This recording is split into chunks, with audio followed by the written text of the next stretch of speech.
अल्लाह के बंदे हंस दे, जो भी हो कल फिर आएगा। और महाकाल की कृपा से जिनके कंठ में माँ सरस्वती निवास करती हैं, उन्हें कहते हैं पद्मश्री कैलाश खेर। देखिए साहब, हाथों की रेखा जो होती है वो मेरे ईश्वर रचते हैं। इतना दुख देखा है अपने जीवन काल में कि अब वो आए तो सुकून, वो ना भी आए तो सुकून। दर्द में दर्द का एहसास नहीं होता। उसमें फेल हो गए थे आप, बिल्कुल। किसी से पैसे भी उधार लिए थे बहुत और फिर आप हरिद्वार या शायद ऋषिकेश चले गए थे और आपने फोन भी किया था उनको कि भाई मैं आपके पैसे जरूर चुकाऊंगा, मैं भागा नहीं हूँ। सही है ये? मैंने साहब बिल्कुल होता हूँ सबसे जो मैं जुदा, तो उसकी पनाहों में होता हूँ। और दुनिया में जो भी अलग है लगता वो सबको गलत है। ये ऐसी है दुनिया। बन गए। लेकिन कैलाश जी, आपको लगता नहीं कि आप बॉलीवुड की पॉलिटिक्स का शिकार हो गए? थैंक गॉड, वो हमें सिनेमा ही पसंद नहीं, वो टाइप का। मोदी जी की बात की थी अभी, आपका एक मैं बयान कहीं पढ़ रहा था कि आप 2047 के भारत में जो संगीत इंडस्ट्री है और बॉलीवुड बहुत बड़ी भूमिका निभाएगा।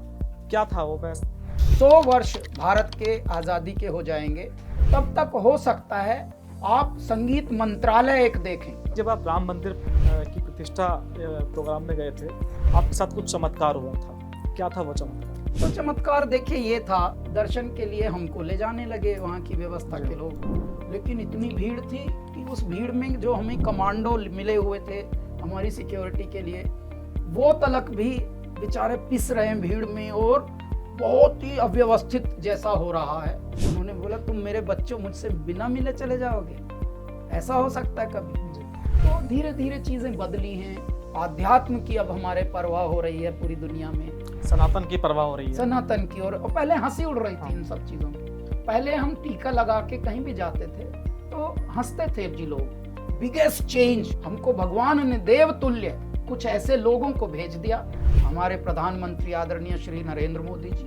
इकोनॉमी थोड़ी गरीब की तरफ बढ़ी, जिसे हम रिसेशन कहते हैं, वो भी भारत की ओर लखा रहे हैं। ये हमें बचा लेंगे।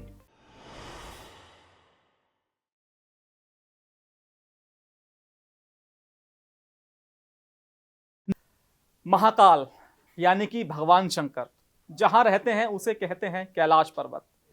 और महाकाल की कृपा से जिनके कंठ में माँ सरस्वती निवास करती हैं, उन्हें कहते हैं पद्मश्री कैलाश खेर। अगर मैं कैलाश खेर की बात करूं तो उनकी आवाज़ बिल्कुल यूनिक है, दमदार है। इसके अलावा उन्हें हाई नोट्स गाने की क्षमता भी उनके अंदर है और अपनी इसी पहचान से, अपने गानों की वजह से वो करोड़ों लोगों के दिल में राज कर चुके हैं। और इस वक्त कैलाश खेर जी हमारे साथ हैं। कैलाश जी, बहुत बहुत स्वागत है आपका। जी अनुराग, आपका नाम भी अनुराग है और आपने विचार ही इतने अच्छे से अनुराग से प्रारंभ किए कि हमारा परिचय ही आपने मोह लिया हमको।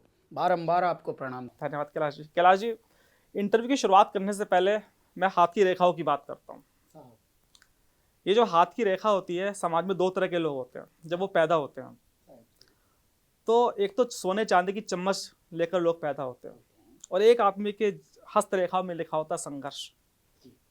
शायद आज मैं उसी कैलाश खेर के साथ बैठा हूँ जिसकी हाथों की रेखाओं में संघर्ष ही लिखा था, और आज जो कुछ है संघर्ष का परिणाम है, जो आज का कैलाश खेर करोड़ों लोगों के दिलों में राज कर रहा है। देखिए साहब, हाथों की रेखा जो होती है वो मेरे ईश्वर रचते हैं, और जिसको ईश्वर रच दें तो जिसे हम संघर्ष कहते हैं, वो भी जिसके हिस्से आ जाए वो भी मैं मानता हूँ बड़ा भाग्यवान होता है जी। क्यों? क्योंकि बिना आपके जीना भी आसान नहीं, जहाँ विपदा ना हो समझो वहाँ भगवान नहीं। और आसान है तुमको बतलाना है परमेश्वर, पर तेरी दुनिया को बतलाना आसान नहीं। विपदा ही परमात्मा है, तो संघर्ष भी एक ईश्वर का स्वरूप है। जब आपको देखिए, एक होते हैं पढ़े हुए, एक होते हैं गढ़े हुए। जब आपको कुम्हार, मेरे परमात्मा रूपी कुम्हार प्रकृति जब गढ़ते हैं, तो उस गढ़न में जैसे मूर्तिकार कैसे चोटें मारता है पत्थरों में, उसमें से चिंगारियां तलक निकलती हैं। लेकिन जब मूर्ति अपना आकार लेती है तब कैसे मोहने लगती है सबको। तो वही बात होती है, जब आपका जीवन इस पथ पर चुन लिया जाता है कि भैया तुम जो भी उपज करोगे वो स्वयं उपजाओगे, कुछ भी तुमको उपजा हुआ मिलेगा नहीं। तो यदि खाना है तो उपजाना है। जब ऐसा जीवन आपको मिला तो उस जीवन को हम सबसे बड़ा सार्थक जीवन कहते हैं। तो मुझ पर मेरे ईश्वर की, माता पिता की, गुरुओं की, महात्माओं की बहुत कृपा है कि मैं ऐसे स्थान पे जन्मा, ऐसे घर में जन्मा, ऐसी आत्माओं के अंश से जन्मा जहाँ पर मेरे प्रारब्ध में इस तरह का यात्रा लिखी थी कि भैया आपको कष्ट से ही आप उगेंगे, आप विपत्ति से ही जन्मेंगे। तो वो जो एक बात होती है, उसके बाद आप जो भी चीज़ जिसे हम संसारी अचीवमेंट कहते हैं, उसका फिर स्वाद, उसकी इज्जत आपको अनायास ही करनी आ जाती है। आज छोटा सा भी अचीवमेंट होती है, हमको ज़्यादा एक्साइट नहीं करती हैं, लेकिन हमारे इर्द गिर्द की दुनिया जो भी हमें थोड़ा बहुत प्रेम करते हैं, जब उनके मुख पर हम देखते हैं कि इनको ये बात बड़ी अच्छी लगी और इससे इनको सुख मिला, हे मेरे दाता हम इस तरह का कुछ कर पाए कि इनके सुख का कारण बने, तो बहुत प्यारा लगता है। अच्छा, ऐसा सिर्फ जो हमें प्यार करते हैं वही नहीं, अब संसार प्यार करता है तो पूरे संसार को अच्छा लगता है। कोई भी हमारी अचीवमेंट, हम तटस्थ रहते हैं। क्यों? क्योंकि हमने इतना दुख देखा है अपने जीवन काल में कि जो अब वो आए तो सुकूं, वो ना भी आए तो सुकूं, दर्द में दर्द का एहसास नहीं होता है। जितना बुरा दौर देख चुके हैं, उसे बुरा नहीं कहेंगे, लेकिन हाँ उसको कहेंगे कि विपत्ति का। देखिए क्या होता है, आदम दे पर 9 दिशा आती है हर साल, कोई दिशा अंधन करे, कोई कर दे कंगाल। कभी कभी राजाओं को भी आपने देखा होगा, उन पर भी विपत्ति आती है तो रंक बनने से उन्हें भी न रोक पाया वक्त की जो गिरफ्त में हैं बड़ी बड़ी हस्तियां भी आती हैं। और इसी प्रकार से यदि विपत्तियों में भी थोड़ा हम मस्तियों में रहें, अपने कृत्यों में रहें, अपने पुरुषार्थ में रहें और अपने संकल्प से न भटकें, तो सब साहेब बाबा, मेरे परमात्मा, मेरे महादेव, मेरे परमेश्वर हंस के फिर बोलते हैं कि बच्चा तो मेरा ज़िद्दी है, इसको सिंहासन का पहिया पकड़ के, मेरा पाया पकड़ के छोड़ नहीं रहा, ये मुझे गिरा देगा ऐसे। तो फिर वो बोलते हैं लाला क्या चाहिए तुझे वहाँ चुपचाप का एक करार हो जाता है। तो बस जो फिर चीज़ें आपको भी नहीं पता क्या चाहिए वो मिलती हैं। फिर आपके जीवन के संघर्ष से साफ तौर पर लगता है कि कंसिस्टेंसी जीवन में बहुत महत्वपूर्ण रखती है। कंसिस्टेंसी साहब, और आपका पथ भ्रष्ट ना होना। देखिए क्या होता है, हम थोड़ी सी ही मुश्किलों से इतने घबरा जाते हैं कि हम रिटेलिएट बहुत अलग ढंग से करने लगते हैं। हम भगवान में भी कमी निकालते हैं, भगवान को भी अपशब्द कहने लगते हैं। क्यों? क्योंकि कभी देखा नहीं ना, अदृश्य होते हैं मेरे परमात्मा। तो हमको लगता है कि अदृश्य हैं, कैमरे तो लग नहीं रहे, रिकॉर्ड तो कुछ हो नहीं रहा, बस दिखा दो जितना गुस्सा दिखा। भैया हर चीज़ रिकॉर्ड हो रही। तेरी काया नगर में राम राम, तू जंगल जंगल क्या ढूंढे, तेरे रोम रोम में शिवो शिवो, तू पत्थर में सर क्यों मारे। वहाँ तो दाता का सर्वर कभी फेल नहीं होता और 24 घंटे का सर्विलेंस में हो भाई। देखिए कोई भी बुरा इंसान जब भी वो बुराई की तरफ बढ़ता है तो उसके अंदर भी एक झिझक होती है। वो जो झिझक होती है वो क्या है, तेरी काया नगर में राम राम के साथ साथ साहेब तेरे भीतर भीतर उजला उजला सा गहरा गहरा, खुद चोर के घर में साध लगावे है पहरा पहरा। जब आप कुछ भी अनुचित करने की तरफ भागते हैं तो जो अंदर बैठा हुआ उचित वाला वो रोकता है। आप जिसको हम कॉन्सेंस कहते हैं, इंस्टिंक्ट कहते हैं, आपकी आत्मा की आवाज़ कहते हैं। आपको भी लगता है यार शायद मुझे नहीं करना चाहिए ये, फिर लेकिन आपने क्योंकि जो भी मजबूरी आपकी है उसके तहत आपको कमिट भी किया हुआ है तो वो भी करना है, बुरा भी।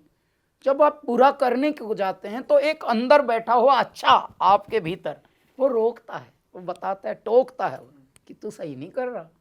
तो देखिए चोर भी आपके भीतर ही है, सिपाही भी आप ही के भीतर है।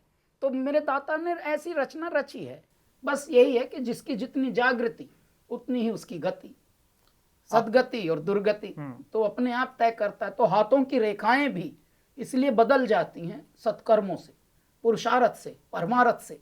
तो हमारी चाल में भगवान ने एक ये चीज़ दी कि विपत्तियां तो आई लेकिन कड़वा नहीं बनाया हमें। भगवान शिव ने हमको अपना चरणों में रखा, अपना अनुयायी, अपना दास बना के रखा, और उनकी जो सीख है वो यही है कि जहर को, विष को वो स्वयं धारण कर लेते थे, अमृत बांटते थे, तभी सृष्टि बची रही। तो इस तरह से हमारा जीवन भी रहा। बाल्यावस्था में हम घर छोड़ के भाग गए थे। घर छोड़ के भागने के बाद दिल्ली जैसे शहर में तो रास्ते फिर 100 अलग अलग तरीके के दिखाता मेरा दाता। यहाँ पर आपने एक्सपोर्ट का बिजनेस भी शायद शुरू किया था, जिसमें फेल हो गए थे आप, बिल्कुल किसी से पैसे भी उधार लिए थे, बहुत, और फिर आप हरिद्वार या शायद ऋषिकेश चले गए थे, ऋषिकेश और आपने फोन भी किया था उनको कि भाई मैं आपके पैसे जरूर चुकाऊंगा, मैं भागा नहीं हूँ। हाँ, सही है ये बात? मैंने साहब बिल्कुल बिल्कुल। तो वही, जैसे आपने कितनी गहरी बात बताई कि विपत्तियां आई, सामान्य समाज जैसी आई, भौतिक जैसे दुनिया में होता है सब, वैसा ही हम पर हुआ। मेरा जब अच्छे दिन चल गए थे एक्सपोर्ट के साथ, तो मैंने एक नोएडा में एक प्लॉट का एडवांस भी दे दिया था। देखिए, जो सारी जैसी दुनिया यहाँ रहती है वैसे ही हम थे। लेकिन उसके बाद जैसे ही कश्तियां लाख नजदीक साहिल सही, पर खुदा फिर कोई चाल चल जाएगा। यदि आप परीक्षा की घड़ी से गुजरना है आपको, तो कहते हैं कि साहब मतलब अगन में भी फिर शीतलता आ जाती है। तो न जाने क्या क्या मेरे दाता के फिर चीज़ें होती हैं। तो वैसा हुआ।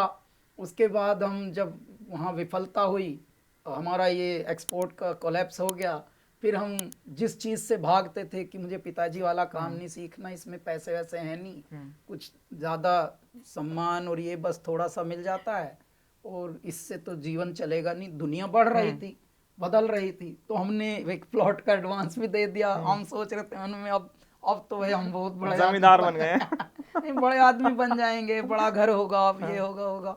लेकिन तब ये बिजनेस कोलैप्स हो गया। तो तब और फिर झटके पे झटका।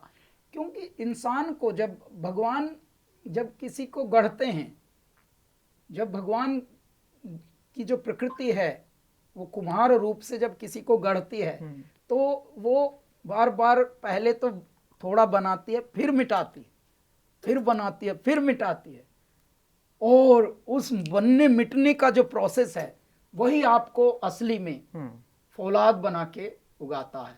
आज आपका कैलाश है, देखिए, है तो फील्ड कौन सा, संगीत, परंतु संगीत में भी सिर्फ ये नहीं कि तोता बना के भेजा बाबा ने कि लिखे कोई और, कंपोज कोई और करे, आओ और तोता बन के बस गाओ, बाकी बुद्धि से पैदल रहो ना। जगह हुआ रखा भगवान ने, ऐसा जगह हुआ रखा कि अब जब 50-50 हजार, 60-60 हजार, लाख लोग जब सुनते हैं, तो केवल वो सुनते नहीं, वो गुनते हैं, और किसी ना किसी के आत्मा तक ऐसी कोई विचार जरूर हमारा जाता है जिससे उनके जीवन में थोड़ा बदलाव आता। तभी तो इतनी ज्यादा हमारी फैन फॉलोइंग। देखिए सर, हम कोई भी छिछोरा गाना नहीं गाते, फुहड़ कोई काम करते नहीं। नॉन फिल्मी म्यूजिक में, नॉन ग्लैमरस ही हुआ ना, नॉन फिल्मी म्यूजिक को कौन प्रमोट करता है? चैनल तलक भी नॉन फिल्म को प्रमोट नहीं करते। जो बने हैं म्यूजिक चैनल, नाम है म्यूजिक चैनल, पर वो म्यूजिक चैनल है या नहीं, वो फिल्मी म्यूजिक चैनल है। लेकिन इसको कभी ना कोई मीडिया, ना कोई अखबार, कभी कोई हाईलाइट नहीं करेगा। भैया तूने नाम तो ये लिखा है म्यूजिक चैनल, पर लेकिन चला तुम सिर्फ फिल्मिया म्यूजिक रहे हो, तो म्यूजिक लगाओ ना यहाँ। कभी मुझे राजस्थानी सुनाओ, कभी मुझे पहाड़ी म्यूजिक सुनाओ। और म्यूजिक तो साहब अनंत है भारत का। तो भारत में बहुत अलग अलग विधाओं की दुनिया है, और दुनिया होते हुए भी वो कैसी है सब जानते हैं, लेकिन कोई टोकता नहीं, कोई रोकता नहीं। ऐसे में एक विद्रोही बालक जन्मा, जो बाल्यावस्था से ही जो भी थोड़ा बहुत अनुचित होता था उसको देखकर टोकता था। और टोकने वाले यहाँ देखिए, जब भी मैं ख्वाबों में होता हूँ, सबको है लगता मैं सोता हूँ, होता हूँ दुनिया से, होता हूँ सबसे जो मैं जुदा, तो उसकी पनाहों में होता हूँ। और दुनिया में जो भी अलग है, लगता वो सबको गलत है। ये ऐसी है दुनिया।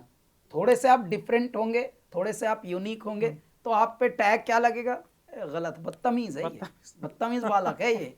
अरे वो बड़ों की इज्जत ही नहीं है ये। अरे बड़ा तो बड़ा जैसी हरकतें नहीं कर रहा, बड़ा तो छोटे जैसी हरकत कर रहा, तो उसको इज्जत तो बाद में आएगी ना। पहले वो बड़े जैसी हो, बड़े जैसी हरकतें करे। तो इस तरह से बात हुई। और जब भी कोई इस तरह का विद्रोही कोई भी आत्मा हुई है, उसने समाज में ज़रूर थोड़ी सी चेतना बदली है, भले अपने अपने हिस्से की चेतना बदली हो। स्वामी विवेकानंद को देखिए, स्वामी दयानंद को देखिए, आप गौतम बुद्ध को देखिए, ये सब विद्रोही थे मन के, तभी ये जो था उसको छोड़ चले, जो एग्जिस्टिंग था ये उसको छोड़ के गए ना, तभी इन्होंने समाज को जगाया। हमारे गुरु नानक देव, हमारे संत रैदास, हमारे साहेब जितने भी संत प्रथा हुई है, उसके बाद हमारे सनातन संत शंकराचार्य जी, भाई अच्छे भले इनके भी एक पास चोला था, इनकी भी सेवा होती थी, ये भी अपना चैन से जी सकते थे ना। इन्होंने काम किया जगाने का कि नहीं, मनुष्य होकर भी सोया हुआ है समाज, चलो इसको जगा लेते हैं, एक व्यवस्था बना लेते हैं। व्यवस्था बनी, सोए हुए को जगाया। अब आप उसी का प्रभाव देखिए, कितनी सारी विडंबनाओं के बाद भी भारत, कितने उतार चढ़ावों के बाद भी भारत, क्या क्या सहता हुआ आया मेरा भारत। मेरे भारत ने कभी किसी पर आक्रमण नहीं किया, लेकिन न जाने कितने आक्रमण सहे मेरे भारत ने। आज भी मेरा भारत तटस्थ खड़ा है। क्यों? क्योंकि जब भी हम संगठित हुए तभी भारत ने अपना स्वरूप दिखा दिया कि भाई हम कुछ हैं, हल्के में ना लेना। जब भी हम संगठित हुए, तूने सारा जन्म गंवा के अपना गात खो लिया, और गेहूं चावल का गल्ला तो बेईमानों ने ढो लिया। तो हमारे भारत को तो जो हम खंड विखंडित होते थे उसने मारा। गद्दार कैसे घुसते थे, मक्कार कैसे घुसते थे हम में, इसी वजह से। जैसे ही हम इकट्ठे हुए, जैसे ही हम जगे, तब ओहो हो दुनिया लोहा मानती गई। आज भी भारत को यही, पिछले कुछ वर्षों से भारत को देखिए, भारत का भारतवासी जगा, और जो जगता है वही जगाता है। अब देखिए संगीत की भी थोड़ी सी वैल्यू बढ़ी, स्पोर्ट्स की भी वैल्यू। पहले तो स्पोर्ट्स और संगीत घरों में भी, जिनके घरों में मान लो कोई खेल खिलाड़ी था, या जिनके घरों में कोई संगीत टाइप का हम जैसा, उनको दया भाव से दे, ये बच्चा हमारा गाना गाता है उसको ऐसे देखते थे कि ये स्पेस्टिक है, ये थोड़ा ऑटिस्टिक है ये बालक। और जो मैथ्स और साइंस में तोड़ते थे थोड़ा बहुत, 90% बड़ी इज्जत होती थी उनकी इज्जत, उनके 9th से ही रिश्ते आने लगते, 9th स्टैंडर्ड से ही, कि इनके लिए रिश्ता भी है। उनकी बेटी जो है वो बता रहे हैं चावला साहब। और जो लोग गाना गाते थे या क्रिकेट खेलते थे, उनको दया भाव से उनको घर वाले कहते थे अरे सीख पड़ोसी के बच्चे से, हाँ। कितना अच्छा पढ़ता तो है, आज मैथ भी से हम, इतने नंबर आए आज भी उसके। हम बहुत नहीं बदले, लेकिन कुछ वर्षों से कुछ बातें बदली हैं, और भारत थोड़ा समृद्ध हुआ है सोच में। तो ऐसी सोच से मेरा भारत अब धीरे धीरे पूरे विश्व की तरफ बढ़ रहा है। और ये विकसित भारत का, और ऐसे भारत का जो समृद्ध भारत है, जो हजारों वर्ष पहले था। क्योंकि हजारों वर्ष पहले भारत में न भूखमरी थी, न गरीबी थी, न अशिक्षा थी, न बेरोजगारी थी, और समृद्धि थी विचारों की, संस्कारों की, मूल्यों की। लेकिन हम, क्योंकि हजारों वर्ष की हमने ये सब आफतें सही, गद्दारों को सहा, मक्कारों को सहा, आतताइयों को सहा, आक्रांताओं को सहा, उन्होंने हमारी संस्कृति को विनाशित कर दिया, हमारी शिक्षा का विनाश किया, हमारे नेचर, हमारे स्वभाव को बिगाड़ दिया। हमारे भारत में कोई झूठ नहीं बोलता था। अब कितनी बेईमानी, देखिए भारत के पास सब कुछ है, लेकिन विश्वास नहीं है, भारत के ऊपर ट्रस्ट नहीं करता कोई। पता है आपको ये कितनी बड़ी अचीवमेंट भारत ने ली है। भारत का कोई प्रोडक्ट क्यों नहीं एक्सेप्ट हो रहा था अब से कुछ दिन पहले तक? भारत तो पहले से बनाता ही था ना कुछ, तो फिर भी भारत के ऊपर एतमाद खत्म हो गया था दुनिया का। ये तो अब कुछ वर्षों से हमको भगवान ने देवतुल्य कुछ ऐसे लोगों को भेज दिया, जिनमें अग्रगण्य हैं हमारे प्रधानमंत्री आदरणीय श्री नरेंद्र मोदी जी, जिनको सामान्य परिवार में रखा, स्ट्रगल दिखाया, संघर्ष दिखाया, तराशा उनको भी, जैसे कुम्हार ने उनको गढ़ा। They are the chosen one, जो चुने गए होते हैं उन्हीं को चुनौतियां देते हैं दाता। उनको चुनौतियां दी। पहले तो ऐसे परिवार में जो विपन्न परिवार था, संपन्न नहीं था, उसके बाद हर चीज उनको खुद से उगवाई कि भैया पानी पीना है, कुआं खोद।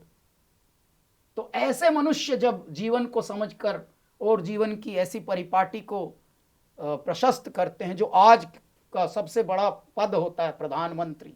आए बैठे, चलो दाता ने बोला यहाँ बैठ, इस कुर्सी पे बैठ, सिंहासन पे। हाँ पर बाबा मैंने तो ये सब है, बैठ यहाँ बैठ, धीरे धीरे। और उनको ही नहीं, जैसे हनुमान जी को नहीं पता कि आपके अंदर क्या शक्ति है, लेकिन समय सिचुएशन ऐसी, काल परिस्थिति ऐसे आते गए कि उन्होंने फिर मतलब लंका जैसा दहन भी उनके हाथों से लिखा था वो करना। तो रावण की मुक्ति का भी प्रथम जो चरण था वो वही तय करके गए थे। राम भगवान द्वारा तो उसको अंततो गत्वा मुक्ति मिली थी। तो ये जो स्थितियां हैं हमारे देश की, अब हमारे देश की कला, हमारे देश की आध्यात्म, हमारे देश की संस्कृति, अब देखिए दुनिया पैर छूने लग रही। पहले तो पैर छूने को भी अनुकूल माना जाने लगा था। इसी दुनिया में हम, हमारा 20 साल के करीब का करियर हो गया, 18 साल हो गए, 2006 से हैं। हमने खुद देखा है कि ये बहुत ही अनफैशनेबल और ये सब माना जाता था। हम जब संस्कृत में प्रणाम करते थे, नमस्कार करते थे, फिल्मों में ही हमारी हंसी उड़ती थी कि ये पता नहीं कहाँ कौन सी दुनिया से आया है। आज ऐसी दुनिया के हम हिस्सा हैं जी, जो हिंदी फिल्म कहने को है लेकिन हिंदी से गुरेज है उन्हें, हिंदी बोलने से, हिंदी संस्कारों से, हिंदी वैल्यू से। और भैया तुम कौन सी दुनिया से आए हो? तुम इतने नकली हो कि असली तुमको पूज रहे हैं और असली की तुम हंसी उड़ा रहे हो। तो वैसा एक संसार था। लेकिन अब पिछले 10 एक वर्षों से ज़रा देखिए भारत की तस्वीर क्या बदली है साहब। आपको स्पोर्ट्स में भी इज्जत मिलने लगी। एथलेटिक्स, जो एथलीट्स होते हैं हमारे, उनमें पहले तो देखता ही नहीं था कोई, जानता भी नहीं था। ये भी कुछ भाला फेंक कभी सुनी थी? कभी नहीं सुनी थी जिंदगी में भाला फेंक सुनी थी? है मेरे जितने भी मनुष्य यहाँ पे विराजमान हैं, हमारा इंटरव्यू चलते हुए, भाला फेंक हल्के में लेते थे। लेकिन आज भाला फेंक को ब्रांडिंग दे रहा है परमात्मा। ऐसे ब्रांडिंग, जबकि है बिल्कुल वो देसी खुर्राट, बोलता भी है तो एकदम हरियाणवी में बोलता है। ये जी मुझे नहीं पता जी ये सब क्या होता है, लेकिन हाँ मुझे ये पता है समर्पण, डेडिकेशन और मेहनत से सब सफल हो जाता है जी। उसके आप बात सुनिए। अच्छा, प्रधानमंत्री जी उससे बात कर रहे हैं, मजाक की बात कर रहे हैं, और वो फिर भी सहज में है। यही मेरा भारत है असली, लेकिन सब नकली बन गया था। तो धीरे धीरे चीजें बदली हैं। आध्यात्म की अब हमारे परवाह हो रही है पूरी दुनिया में, सनातन की परवाह हो रही है, सनातन की। और पहले हंसी उड़ रही थी इन सब चीजों की। पहले हम टीका लगा के कहीं भी जाते थे तो हंसते थे जी लोग। 15 साल पुरानी बात है, जब हमारा बिगनिंग हो रही थी, तो फिर हमको लगा अरे नहीं यार, तो ये फैशनेबल दुनिया है, इसमें टी शर्ट वी शर्ट ही पहन के चलो, कुर्ता नहीं भाई। आज साहब होड़ लगी है। आज गोरे लोग कुर्ते पहन रहे हैं, टीका लगा रहे हैं, तुलसी माला पहन रहे हैं, हरे राम हरे कृष्ण ऐसे कर रहे हैं। ये है सनातन का प्रभाव। तो आध्यात्म, संगीत, खेल, हमारी संस्कृति, हमारे पौराणिक ग्रंथों की चर्चा, वेदों की चर्चा अब पूरा विश्व कर रहा है साहब। पूरे विश्व ने जब मुसीबत को सामने से देख लिया कोविड के काल में, तब समझ आ गया कि भैया बाकी सब ठीक है, कि जिंदगी क्या है। ये जो एक खंड है जिसका नाम है भारत, इसकी तरफ बहुत चमक है, यहाँ कुछ है। और ये जो चमक है ये आध्यात्म की चमक है। ये हमारे संतों की माया है, जिन्होंने तप तप के इस पृथ्वी को तपोभूमि बना दिया, मेरे भारत को। आज देखिए बहुत धनवान हुए थे, बहुत बलवान हुए थे, और बहुत ही विद्यावान होकर उन्होंने आविष्कार किए थे कंप्यूटर में, एप्पल टीवी में और पता नहीं क्या क्या में। लेकिन वो स्ट्रेस से जब गुजर रहे थे तो उत्तराखंड के एक छोटे से आश्रम में आए, जिसको कैची धाम हम बोलते हैं। और वहाँ पर लक्ष्मी नारायण शर्मा जी, जो बाद में ये वाले बाबा कहे गए, कैची धाम वाले बाबा, नीम करोली बाबा, लक्ष्मी नारायण शर्मा उनका नाम। उनके गांव भी गए हम, उनके घर पे गए, अकबरपुर, फिरोजाबाद के पास ही है। तो हमारे यहाँ सामान्य ग्रस्त भी सिद्ध संत हुए हैं, उनके फिर पास आए, उनके चरणों पे उन्होंने हाजिरी रखी, थोड़ा सुकून मिला। यहाँ की खिचड़ी खाई आश्रमों की, यहाँ रहे गंगा किनारे, पर्वतों में, पेड़ों में रहे, सिंपल। उनके यहाँ भी हैं सब, पर्वत भी हैं, पेड़ भी हैं, परंतु वहाँ चैतन्य जगह नहीं है, वहाँ भक्ति नहीं हुई, वहाँ कभी तप नहीं हुआ, अनुष्ठान नहीं हुए, वहाँ पार्टियाँ होती हैं, वहाँ के त्योहारों में भी अलग टाइप के त्योहार होते हैं। तो जब वो हुआ तो एकदम बात ही अलग हो गई। तो देखिए बड़े बड़े सूरमा भी यहाँ आते हैं आत्म शांति की खोज में।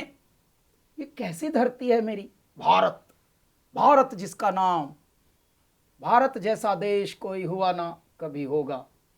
आपने मोदी जी की बात की थी अभी, आपका एक मैं बयान कहीं पढ़ रहा था कि आप 2047 के भारत में जो संगीत इंडस्ट्री है और बॉलीवुड बहुत बड़ी भूमिका निभाएगा। क्या था वो, मैं तो दर्शकों को बताना देखिए वो ये है साहब कि जब 100 वर्ष भारत के आज़ादी के हो जाएंगे तब तक हो सकता है आप संगीत मंत्रालय एक देखें, एक समर्पित, एक डेडिकेटेड, हो सकता है तब तक एक संगीत मंत्रालय हो। संगीत मंत्रालय आयुष मंत्रालय के एकदम निकट का होगा। क्यों? क्योंकि संगीत हमारे लिए सिर्फ मनोरंजन का स्रोत नहीं है, संगीत हमारा सामवेद है, पूरा सामवेद। और सामवेद जो होता है वो आपके मानसिक और शारीरिक जीवन को संतुलित रखने का, यही तो शिवत्व है। शिवत्व क्या है? देखिए हम शिव जो हैं, शिव कोई सिर्फ मूर्ति नहीं है, मूर्ति तो हमारी कल्पनाओं के हैं वो। क्यों? क्योंकि जो भी जिनसे भी आपकी भक्ति है, आस्था है, उनकी एक कल्पना, अपनी छवि बना के रखते हैं। हर मनुष्य को ये अधिकार है कि वो अपने प्रेमी का, अपने आराध्य का मन में छवि बनाए। परंतु यदि शिव को आप उल्टा करते हैं, होता है वशी। वशी को जब आप शाब्दिक अर्थ खोजते हैं वो होता है नियंत्रण। नियंत्रण का मतलब होता है संतुलन, और संतुलन ही तो इस धरती को चला रहा है। ये बैलेंस ही तो है। कितनी ग्रेविटी में जीना है, कितने हमें ऑक्सीजन में जीना है, कितना हमारी कार्बन डाइऑक्साइड एग्जिट होनी है। तो ये जो इन एंड आउट का जो प्रोसेस है, ये संतुलन ही है, यही शिवत्व है। तो अब जो है विकसित भारत जब तक होगा तब तक आप संगीत को, अपने जीवन के संगीत को, संगीत सिर्फ वाद्य, नृत्य, गायन ये इसको नहीं कहते हैं। संगीत साइलेंस भी है। तो जो आपके शुद्धिकरण का जो एक प्रोसेस है, that is called music of your life. तो आप कई जोन में गाना गाते हैं, चाहे शास्त्रीय संगीत हो, लोक संगीत हो, पॉप, रॉक, पंजाबी, कुछ नहीं छूटा आपसे। कैसे करते हैं? और मैं आपसे गुजारिश करूंगा कि आप 2-2 लाइन अगर हर जोन की गाकर सुनाएं तो हमारे दर्शकों को पता लगेगा कि एक्सप्रेशंस और सुरों में कितना बदलाव आता है। हाँ, तो देखिए मेरे कई इंटरव्यूज़ में ये मैंने पहले भी बताया कि वो हम कम गाते हैं, वो हमारे मुख पर सुहाएगा भी नहीं और शायद भद्दा लगेगा, जो पहले से बहुत सारे प्रकार हैं गायकी के। और मैंने वो बताया तो कई बार वो वायरल भी हुए हैं चीज़ें, परंतु हमको वही चीज़ें ज़्यादा गहरी लगती हैं जो हृदय को छुएं। क्योंकि देखिए संगीत कोई मस्तिष्क की उपज नहीं है, संगीत सिर्फ हृदय की उपज है। जैसे नदी स्वयं उगती है, स्वयं उद्गम होता है उसका, एक छोटी सी धारा बहती है, स्ट्रीम बनती है, अचानक उसका स्वरूप बदलता जाता है और वो गंगा नदी बन जाती है एक समय पे। तो ऐसे ही ये भावनाओं की नदी होती है जिसमें आप बहते हैं, और कुछ मन की कहते हैं और ऐसे मन की कहते हैं जो मन तक पहुंचती है। तो ऐसा होना, हम कोई भी हल्की बात करने में हमको ही जब मज़ा नहीं आएगा तो किसी और को क्या मज़ा आएगा। तो साहब संगीत क्योंकि हृदय की एक धारा है जो हृदय से बहकर हृदय तक जाती है। तो ऐसे में जब विकसित भारत हमारा होगा तब तक हम मानसिक रूप से स्वस्थ होना प्रारंभ हो जाएंगे। क्यों? सभी कुछ हो रहा है इस तरक्की के ज़माने में, मगर ये क्या गज़ब है आदमी इंसान ही होता। मनुष्य होते होते हम पत्थर हो रहे हैं, दौलत कमा रहे हैं, लेकिन पता नहीं कितनी भ्रम और कितनी भूल में हम जी रहे हैं कि दौलत कमाते कमाते हम बूढ़ा गए हैं। और जिस मनुष्य ने शुरू की थी दौलत कमानी, तब वो लौंडा था, कड़क था, शरीर में था। अब वो शरीर के बाहर भगा दी गई उसकी मणि छीन ली गई है। अब एक कुरकुराहट उसके अंदर है, वो छनछनाहट थोड़ी सी रहेगी, पुरानी झंझनाहट लगेगा ऐसे, अरे भाई फला कैसे हो, क्या हो, हाँ बस अब तो बच्चे हैं वो सब कर रहे हैं। भाई तू इसलिए मर रहा था कि तू बच्चों को देगा ये सब पाल के, बच्चों को तो एजुकेशन ही दे दे, बस वो अपना स्ट्रगल करें, क्योंकि जब आप अपना अचीव करके खाते हैं उसका स्वाद अलग होता है। तो ये जीने का जो ढंग था, ये अगर हम बदल दें तो पता लगे कि जब तक आप कड़क में हैं तब तक आप भी जीवन का भी रस लेना सीख गए हैं। तो ये बैलेंस जो है, संतुलन जो है, ये होना मेरे भारत का शुरू होगा। क्यों? क्योंकि भारत में अभी भी गुर्बत है। तो अब गुर्बत को देखिए भगवान ने क्या एक सीख दी है कि हमारी जो व्यवस्थाएं हैं, प्रधानमंत्री जी ने पहले फ्री में बांटना शुरू किया, ठीक है, जो थोड़ा सा एक ऐसी सतह के हैं कि भाई हाँ इनकी स्थिति अभी ऐसी है, तो अब उनको पहले फ्री में बांटते हैं। फ्री में हाउस दे रहे हैं, फ्री में गैस सिलेंडर दे रहे हैं, सब्सिडाइज करके दे रहे हैं।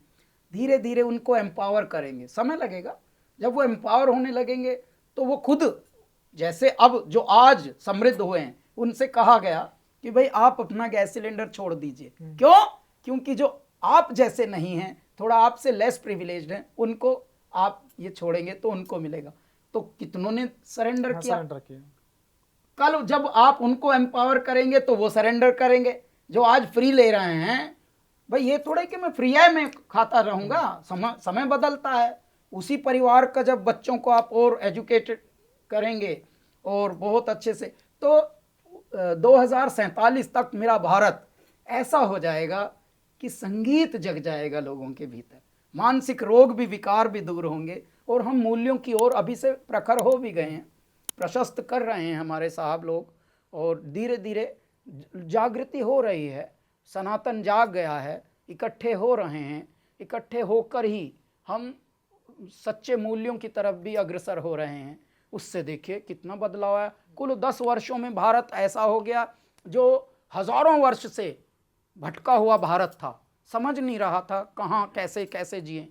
बड़ों की इज्जत होनी कम हो गई थी, और साहेब माता पिता की सेवा होनी कम हो गई थी। ये तो श्रवण कुमार की धरती है, ये तो तीर्थों की धरती है, ये मेरा भारत है, जहाँ गंगा को भी, हम नदियों को भी माँ कहते हैं।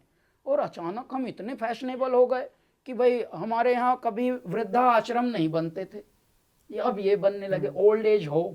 हमारे यहाँ तो आश्रम धर्मालय, देवालय, धर्मशाला, मठ, धर्मशाला ये होते थे। कभी आपने सुना वृद्धा आश्रम?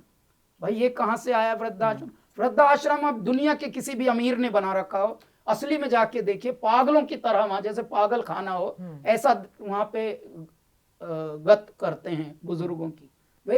ये शर्म की बात है। ए मेरे धनवानों, ए मेरे पैसे वालों, ए मेरे इस तरह के फैशनबाज दानियों जो प्रेशर में दान दे रहे हैं, जो दबाव में दान दे रहे हैं, स्वभाव में नहीं, जो सेवा भी दबाव में कर रहे हैं। घर में मुसीबत आई है तो वो कुछ दान की तरफ बढ़ते हैं। तो वैसा जीने की बजाय इससे तो संसार में विपत्तियां आती हैं, प्रलय आती है। तो ऐ मेरे धनवानों, स्वभाव में आ जाओ, स्वभाव में दान दो। स्वभाव में कुआं होता है, जितना बांटता है उतना भरा रहता है। स्वभाव में नदी होती है, जितना बांटती है, मूर्ख को भी बांटती है, लाशों को भी तैरा देती है, दियों को भी तैरा देती है, पुष्पों को भी तैरा देती है, पूजा की थालों को भी तैराती है। वो तो डिस्क्रिमिनेट करती नहीं ना, वो तो कभी किसी में भेदभाव नहीं करती। ये सब जितना बांटते हैं उतना ही तरते हैं, उतना ही भरते हैं।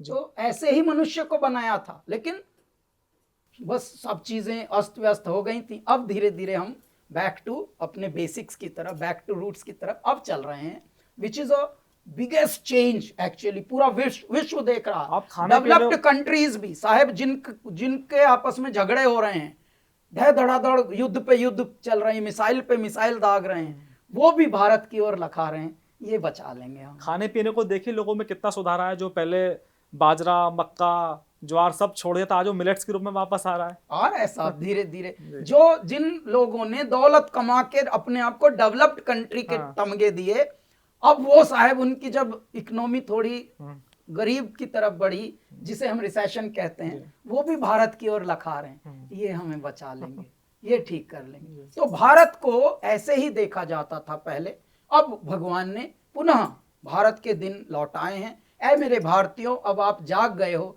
बस जगे रहना, संगठित रहना आपस में। हमारे यहाँ तो ये जातियां होती ही नहीं थी, हमारे यहाँ तो कर्म होते थे, कर्म के साथ साथ हमारे कर्तव्य होते थे, जिन्हें हम धर्म कहते थे। अब सबकी परिभाषाएं बदल दी। क्यों? क्योंकि बुरे जो आए उन्होंने कुछ और बुरा नहीं किया, हमें ही भ्रांत में डाल दिया, कंफ्यूज करके चले गए। तो हम उसमें धर्म ले आए, जातियां ले आए। कभी ऐसा नहीं हुआ। युगों युगों से हर मनुष्य अपना अपना कार्य कर रहा है, फिर भी मनुष्यों का धर्म होना वो नहीं भूल रहा था। लेकिन हमारे साथ ये अन्याय हुआ। अब जब धीरे धीरे आप जगे हो तो बस जगे रहना है मेरे सनातनियों, वरना देख लो, आपने देख लिया संसार तो कहाँ जा रहा है, कैसे जा रहा है। तूने देखिए, गई गई को जान दे और रही रही को थाम। अब ये रही रही को थाम का युग है, और जो अच्छे लोग हैं उनका साथ दो। इसलिए अपना घमंड मत लेके आओ फ्रंट में, अपना बड़प्पन मत लेके आओ, इससे कुछ नहीं होगा। साहब बड़े बड़े हमने बहुत छोटे छोटे होते हुए देखे हैं अपने जीवन में, कुछ कुछ अनुभवों में हमने ऐसा सब देख लिया जिससे परमात्मा दिखे हमें सामने खड़े हुए कि ये तो दाता ही है। इतना बड़ा आदमी था, इतना छोटा सा किया हुआ है। साहब एक कुर्सी पे पड़ी एक लाश, कुर्सी पे बड़े ठाड़े 7 फुटे आदमी की। तो जब हमने ऐसी दुनिया देख ली कि इतना सा बना दिया इसको, तो एक पैकेट बना दिया छोटा सा, यार भगवान की लीला ही निराली है। तो तब से हमें समझ आ गया, ऐ मेरे परमात्मा, तेरी माया अपरंपार है, तेरी लीला अपरंपार है दाता। तो भैया भारत मेरा बहुत अनोखा देश है, इस अनोखे देश के ऐ मेरे अनोखो, अब आप जाग गए हो, बस जगे रहना, क्योंकि जो जगता है वही जगाता है। कैलाश जी, वैसे तो आपके स्ट्रगल के दौरान के बहुत सारे गाने हैं, लेकिन अल्लाह के बंदे ये जो गाना था आपके जीवन का बहुत बड़ा टर्निंग पॉइंट बना। साहब ये पहला फिल्म का गाना हमें मिला था। और मुझे जो मैंने आपके बारे में पढ़ा है, उस वक्त अरशद वारसी और 1-2 लोग आपके साथ थे, समुद्र के किनारे बैठकर आप लोग रियाज करते थे। मैं आपसे जानना चाहूँगा कि इस गाने की स्टोरी क्या है, कैसे आपको ये गाना मिला? तो जी उन दिनों ना हमारे जिंगल्स में हमें गवाते थे लोग, तो हमारे जिंगल्स थोड़े हिट हो गए, और ये कुछ नई प्रथा आई कि एक अनकन्वेंशनल सी आवाज़, एक सामान्य से हटी हुई कोई आवाज़, जिसको उन्होंने जिंगल्स में प्रयोग किया, एडवर्टाइज में, और वो हिट हो गए। और हिट ऐसे हुए कि उसी सर्कल से फिर एक दिन एक कॉल आई कि हमें आपसे फिल्म का गाना गवाना है। तो वो गाना था अल्लाह के बंदे। जैसे वो गाना बाहर आया, उसके बाद सब कुछ चकित होने लगे कि ये क्या है, ये कुछ अलग ही है। एक गिटार पर सिर्फ एक आवाज़, लेकिन इतने सोज और इतने दिल से कोई गा रहा। तो ऐसे शुरुआत हुई थी। मैं गुजारिश करूंगा 2 बोल अगर गुनगुनाना इस गाने के। अल्लाह के बंदे हंस दे, अल्लाह के बंदे, अल्लाह के बंदे हंस दे, जो भी हो कल फिर आएगा। तो ये गाना हुआ। उसके बाद तब तक धीरे धीरे धीरे धीरे हमारे बारे में सारी जो इंडस्ट्री होती है संगीत की, उनके लोगों को पता लगा, बड़े लोगों को, AR रहमान को पता लगा, उनके लिए गाने लगे हम। जैसे उनके लिए गाने लगे तो गाने रिलीज भी नहीं हुए थे, तो चर्चा होने लगी। तो बस वहीं से फिर शुरुआत ये। लेकिन कैलाश जी, आपको लगता नहीं कि आप बॉलीवुड की पॉलिटिक्स का शिकार हो गए? क्योंकि जो कमर्शियल मूवीज़ के निर्माता निर्देशक हैं, उन्होंने प्लेबैक सिंगर के रूप में कभी आप उनकी पसंद नहीं रहे, और एजेंसीज ने भी आपको राइट ऑफ कर दिया, और इसी वजह से आपने बॉलीवुड को एकदम लात मार दी और फिर अपने चूजी हो गए उन चीज़ों को लेके, अपनी आपने कला शुरू करी। हाँ, लेकिन ऐसा मुझे नहीं लगता जी, क्योंकि बहुत बड़ी बड़ी फिल्मों में हम गाते हैं, और मैं उसको बल्कि हैरान हो जाएंगे आप, भगवान की एक कृपा मानता हूँ कि जो फिल्में आपकी दृष्टि में शायद या सामान्य जन की दृष्टि में कमर्शियल सिनेमा सो कॉल्ड होता होगा, वो हमें सिनेमा ही पसंद नहीं, वो टाइप का। तो थैंक गॉड हम उस टाइप के सिनेमा जो हमारे हृदय की पसंद ही नहीं है, उसमें दाता ने ही नहीं चुना हमें, वरना हमारी चॉइस की फिल्में हैं स्वदेश साहब, उसमें भगवान ने पहले ही चुन लिया हम गाएंगे, जबकि तब तो हमें नहीं पता था ये स्वदेश में हम गाए क्या होगी फिल्म, ये हमारी चॉइस होगी भी कि नहीं। तो हम स्वदेश में गाया, हमने मंगल पांडे में गाया, तो बहुत गहरी गहरी फिल्मों में पहले से गवा लिया जो हमारी पसंद की थी, और हमें वैसा ही सिनेमा पसंद है जैसा भारत हो, भारत की वैल्यू सिस्टम, भारत की इथोज हो, वही हम, उसी को हम क्रिएटिविटी भी मानते हैं। बाकी सब चीज़ें जो हैं वो झूठ मानते हैं और फैशन के लिए फैंसी चीज़ें मानते हैं, वो नहीं है भारत असली। दूसरे, अब बाद में बाहुबली आई, तो आप देखिए बाहुबली के पहली में भी, बाहुबली में 3 गाने वो सुपरहिट, फिर दूसरी में भी। तो इस तरह से फिल्मों का भी हमारा पैरेलल चल रहा है, पर ये हमारी ललक, हमारी खुद की जिद है कि हम नॉन फिल्म म्यूजिक की तरफ ज़्यादा कार्य करें। इसी का परिणाम है कि आज आपके नगर में, हम दिल्ली में हम हैं और मेहर रंगत फेस्टिवल हम करते हैं पिताजी के नाम से। तो ये फोक म्यूजिक की तरफ, फोक म्यूजिक को हम प्रिजर्व करें, उसको पोषित करें, पल्लवित करें, उसको बचाएं। बहुत सारी विधाएं हमारी विलुप्त हो रही हैं। हमारे यहाँ जो बीन बजाने वाले हैं उनको सपेला कहते हैं और उनको तमाशगीन बना के रख दिया समाज ने। क्यों? क्योंकि इस तरह की विपत्तियां, इस तरह की पीड़ा या यातनाएं हमारे समाज, हमारी इस कल्चर पर आई विडंबनाओं से के साथ। आज मैं उनके बारे में आपको बताऊंगा मंच से कि ये कौन है। ये एक शिव मार्गी हैं जो भगवान शिव की अलख जगाते थे समाज के अंदर, और शिव की अलख जगाते हुए जो नरसल होती हैं, जो उगती हैं पानी के पास, उससे बनती है बीन, उससे नपीरी बनती है एक छोटी सी, उसी से वो साउंड आता है बीन। और वो भगवान शिव के आराधक होते हैं और वो गा गा के अलग जगाते थे। लेकिन बाद में स्थिति ऐसी हुई कि उनको तमाशगीन बनना पड़ा, थोड़ा तमाशा दिखाने वाले। तो वैसा नहीं था हमारा संसार। हमारा संसार तो आध्यात्म के इर्द गिर्द ही था। मनोरंजन भी उसका एक चेहरा था, लेकिन उसके भीतर तत्व छुपा था, शिवत्व छुपा था। अब वो धीरे धीरे विधाएं विलुप्त हो रही हैं। उन विधाओं को बचाने के लिए हमने ये प्रारंभ किया है मेहर रंगत फेस्टिवल। कैलाश जी, आपके पास समय कम है, अंत में केवल 2 सवाल आपसे पूछना चाहूँगा मैं। पहला सवाल ये कि जब आप राम मंदिर की प्रतिष्ठा प्रोग्राम में गए थे, आपके साथ कुछ चमत्कार हुआ था, क्या था वो चमत्कार? तो चमत्कार देखिए ये था कि मेरे परमात्मा हमको अपनी गोद में रखते हैं 24 घंटे। इस वक्त भी मैं नहीं बोल रहा, मेरे दाता ही बोल रहे हैं। क्यों? क्योंकि उनको पता है बोलना कितना है, बोलना कैसा है, बोलना कब है। देखिए, बोलो चालो बको मत, चलो फिरो थको मत, खाओ पियो छको मत, ये हमारे बड़ों ने कहा है। और जब हमारे बड़ों ने जो कहा है, तो जो बड़ों ने कहा है वही तो असली बड़ी बात है। तो हुआ क्या कि हम तो 24 घंटे उनकी गोद में रहते हैं। तो हुआ ये कि बहुत भीड़ थी जब संपन्न हो गया प्राण प्रतिष्ठा का आयोजन। तो सोनू निगम जी हम दर्शन के लिए हमको ले जाने लगे, वहाँ की व्यवस्था के लोग। लेकिन इतनी भीड़ थी कि उस भीड़ में जो हमें कमांडो मिले हुए थे हमारी सिक्योरिटी के लिए, वो तलक भी बेचारे पिस रहे हैं भीड़ में, और बहुत ही अव्यवस्थित जैसा हो रहा है और अंदर जाने को मिल नहीं रहा गर्भगृह में, बस भीड़ ही भीड़ में। अच्छा, कई बार तो ऐसा जैसे आप क्रश होने वाले हैं वहाँ पे। तो जब ऐसी स्थिति हुई तो हम लोगों ने निर्णय लिया कि इस द्वार से, एग्जिट द्वार से निकल जाते हैं और बाद में कभी दर्शन कर लेंगे। लेकिन परमात्मा को ये बात तो बिल्कुल स्वीकृत नहीं हुई। उन्होंने बोला तुम मेरे बच्चों मुझसे बिना मिले चले जाओगे, ऐसा हो सकता है कभी? तो देखिए चमत्कार क्या हुआ। हम जब निकल रहे हैं, निकलते हुए उसकी चार दीवारी से गुजरते हुए आ रहे हैं, तो किसको खड़ा किया हुआ है? योगी आदित्यनाथ को। वो खड़े हैं, द्वारपाल की तरह खड़े हैं। कैलाश जी हो गए दर्शन? सोनू जी हो गए दर्शन? हमने बोला नहीं जी, दर्शन नहीं, बहुत अनंत भीड़ है और बहुत ज्यादा अव्यवस्थित है। लोग फोटो दो, सेल्फी दो, इस सब में और लगे हुए हैं, तो इससे सब अव्यवस्था हो रही है, तो हम कभी बाद में कर लेंगे दर्शन। तो बोलते हैं ऐसे कैसे बाद में कर लेंगे दर्शन? दर्शन का तो आज का लाभ लेना है ना, आए तो इसीलिए, संयोजन तो यही हुआ इसीलिए। किसी ऑफिसर की ड्यूटी लगाई, 2-3 जो भी ब्यूरोक्रेट्स थे, अरे आप लेके जाओ, फलां द्वार से लेके जाओ, फलां से वहाँ ये करो, नारायण, ये सब गाइड किया साहब।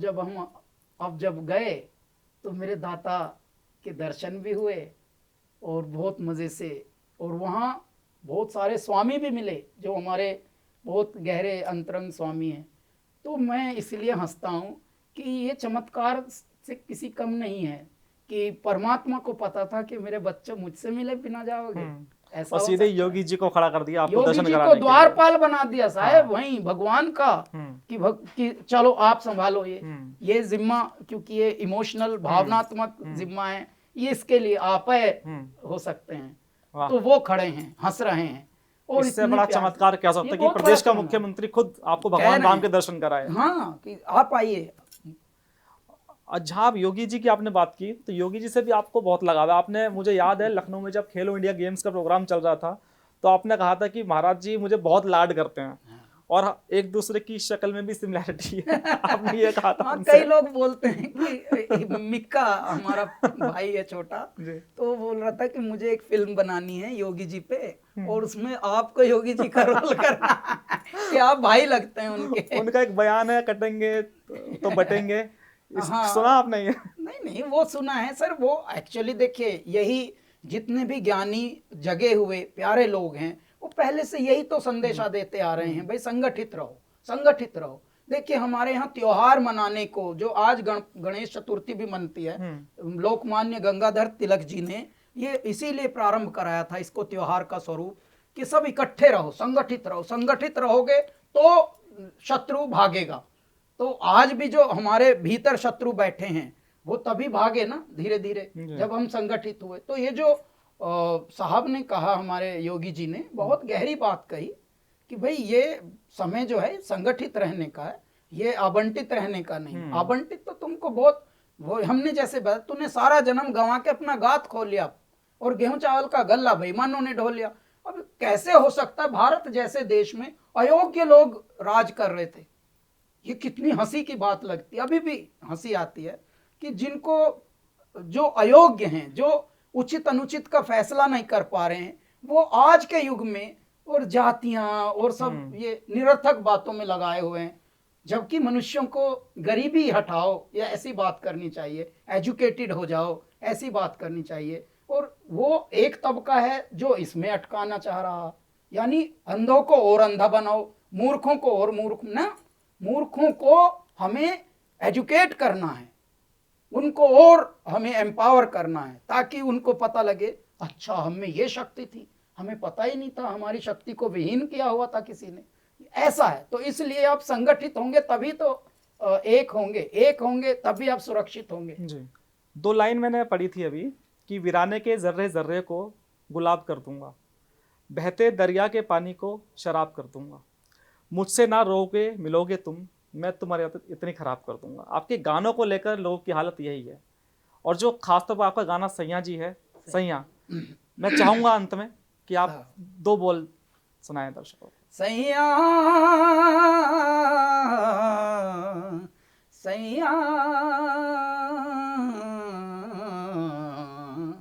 तू जो छू ले प्यार से, आराम से मर जाऊं मैं, आजा चंदा बाहों में, तुझ में ही गुम हो जाऊं मैं, तेरे नाम में खो जाऊं।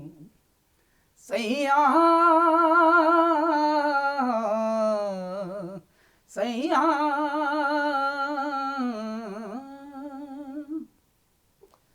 तो सुना आपने कैलाश खेर जी को, जिनकी आवाज़ में आध्यात्म और सच्चाई है। उनकी वाकई जो आवाज़ है वो करिश्माई है। बहुत बहुत धन्यवाद कैलाश जी, समय देने के लिए। बहुत प्यारा लगा।